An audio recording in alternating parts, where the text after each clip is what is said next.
following morning, Zoe felt different. The weight of the key in her backpack seemed heavier, not physically, but in meaning. It didn't feel like she was just carrying a piece of metal. It felt like she was carrying a story, a set of questions, and possibly answers.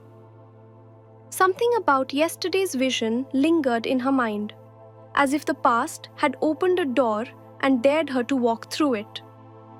She walked into school with that thought heavy in her chest. The hallway buzzed with the usual energy of students rushing to classes, chatting, slamming lockers, and dodging teachers. But something was off. Harris wasn't at the front entrance. Zoe slowed her steps. Harris, the janitor, was always there in the mornings, sweeping the steps, adjusting the sign, or simply standing with his arms crossed, eyes scanning the crowd. He was part of the scenery. But today, he was gone. Milo met her by the lockers. "You see what I see?" he asked quietly. Zoe nodded. "No, Harris." Milo scratched the back of his neck. "You think that means something?" "I don't know," Zoe said, twisting the dial on her locker. "Maybe he's sick. Maybe it's nothing." Her locker creaked open. She checked it instinctively, half expecting something strange to fall out. But everything was where she'd left it.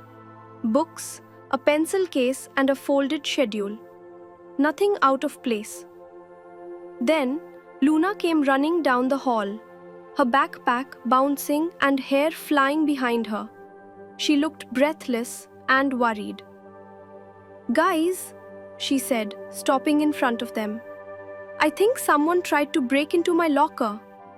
Zoe's eyes widened. "What?" "The combination lock had scratches on it," Luna said.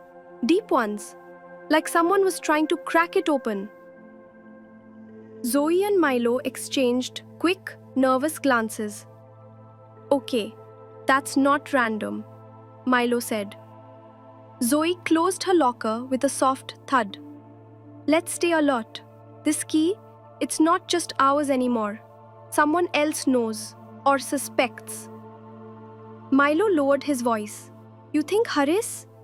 "I don't know what to think," Zoe interrupted. "But we need to go back. We need to check the underground room again. Maybe we missed something." Luna nodded. "Today?" Zoe gave her a small nod. "During PE, we'll sneak out like before." Milo looked around.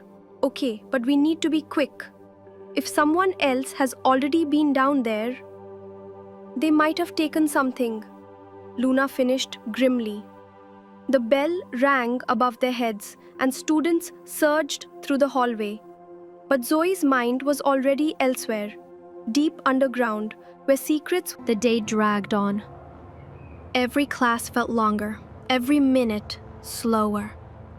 Zoe tapped her pencil against her notebook, pretending to take notes while her mind replayed the words from the last message they'd found. Align the memory the past reveals. What did it mean? Align what memory? And reveal what? When PE finally arrived, they acted quickly. The gym was full of bouncing balls and squeaky shoes, and Coach Grant was distracted, yelling at a group of kids climbing the rope wall. Zoe, Milo, and Luna slipped out the side exit. They ran past the locker rooms and into the maintenance corridor, where the janitor's closet waited. Milo pulled out the master key, still cold from being hidden in his thermos. "Ready?" Zoe gave a quick nod.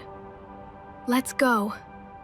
They opened the closet, pushed aside the mop buckets and brooms, and ducked into the hidden corridor behind the shelf. The tunnel was just as narrow and dark as before, their footsteps echoing faintly against the walls. It took them only minutes to reach the bottom of the staircase and the metal door.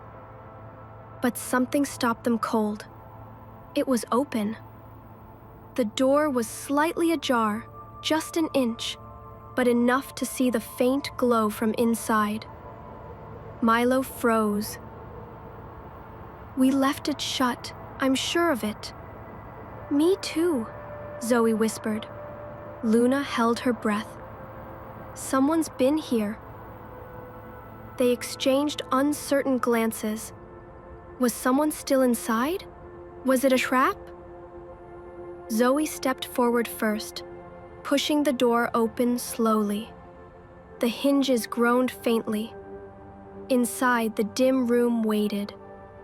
Crates lined the edges just as before, but they weren't in the same place. Some had been moved. The dust around them disturbed. They crept in. "Don't touch anything," Zoe warned quietly. Milo glanced around. No footprints, but someone's definitely searched this place. Luna pointed toward the pedestal.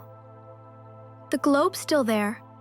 It sat in the middle of the room, unmoved. The same faint blue glow pulsed gently from its center. Zoe approached cautiously. She bent down and saw it. Another velvet pouch. It had been placed just beneath the pedestal, barely noticeable against the shadows. "Did we leave that there?" Milo asked. Zoe shook her head. "No." She picked it up. Inside was a small silver gear etched with intricate symbols. Alongside it, a folded note. Zoe unfolded it slowly. The paper was stiff, yellowed at the edges. One sentence was written in blocky handwriting. "Align the memory, the past reveals." "The same message?" Luna asked, peeking. Zoe placed the gear on the pedestal next to the globe. As soon as she did, the blue glow pulsed brighter, and the globe gave a gentle hum. The kids stepped back instinctively. Luna leaned in, her eyes wide. "It's reacting to the gear!" Milo walked in a circle around it.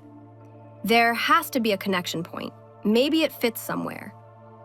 Zoe picked up the gear again and turned it in her hands. It had tiny prongs along the edges, like it was meant to slot into something.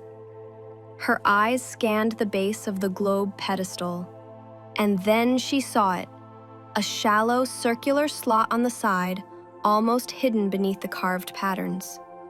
"Here!" she whispered. She pressed the gear into place. It clicked. The glow of the globe flared, casting waves of light across the room. The kids gasped as shadows danced on the walls, and the globe began to spin, slowly, silently. Symbols lit up along its surface like constellations coming alive. Then, a voice. Not spoken, but inside their heads. Keeper sequence engaged. Zoe grabbed Milo's arm. "Did you hear that?"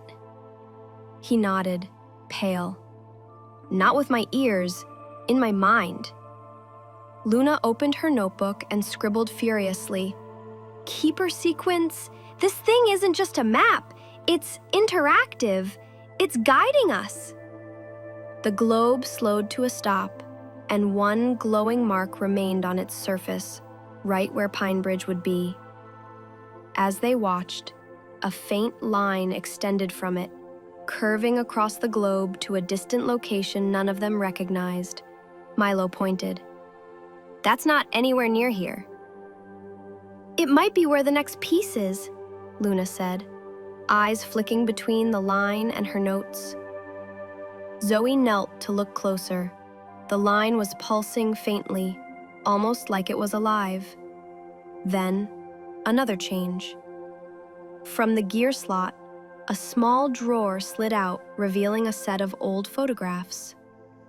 Zoe picked them up and flipped through them. Black and white images of Pine Bridge from decades ago. Students, teachers, and in one of them, a younger version of Harris. "No way," Milo whispered. "That's Harris. He was here back then?" "He hasn't aged much," Luna said. "Look at him. He looks exactly the same. Zoe's stomach tightened. Is he one of them? One of the original keepers? Nobody answered. They all stared at the photograph, questions flooding their minds like waves they couldn't stop. Zoe tucked the photographs into her backpack carefully, heart pounding. We need to talk to Haris, but we can't just ask him if he's 100 years old. No kidding, Milo said. But maybe there's another way. If he was part of the keepers, he might know we're getting close. Or he's watching to make sure we don't go too far, Luna added. Zoe looked back at the gears still embedded in the pedestal. This isn't over.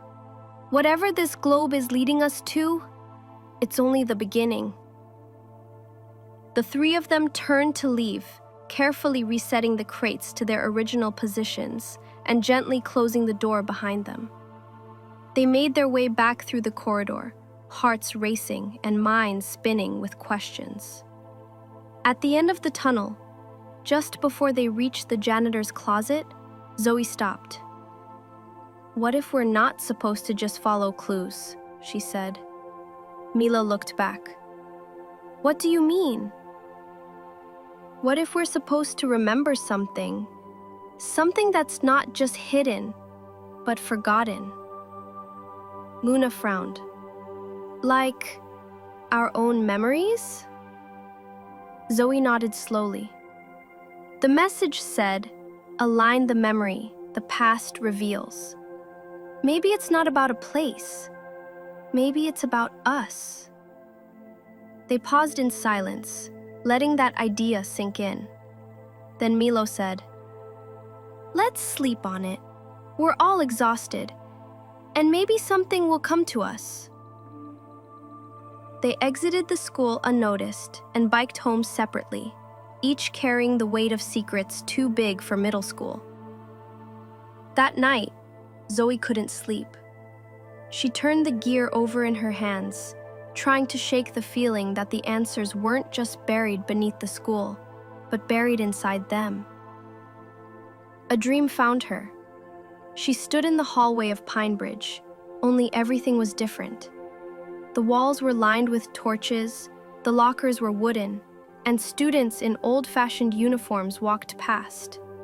A voice whispered, "The memory is locked in time." Zoe turned to see a younger Haris, no more than a teenager, holding the same locket she had now. He looked at her and said, "Remember, Keeper, the circle must close." She gasped awake, heart racing. Morning light streamed through her curtains, and she knew. This wasn't just about solving a mystery. It was about becoming part of it.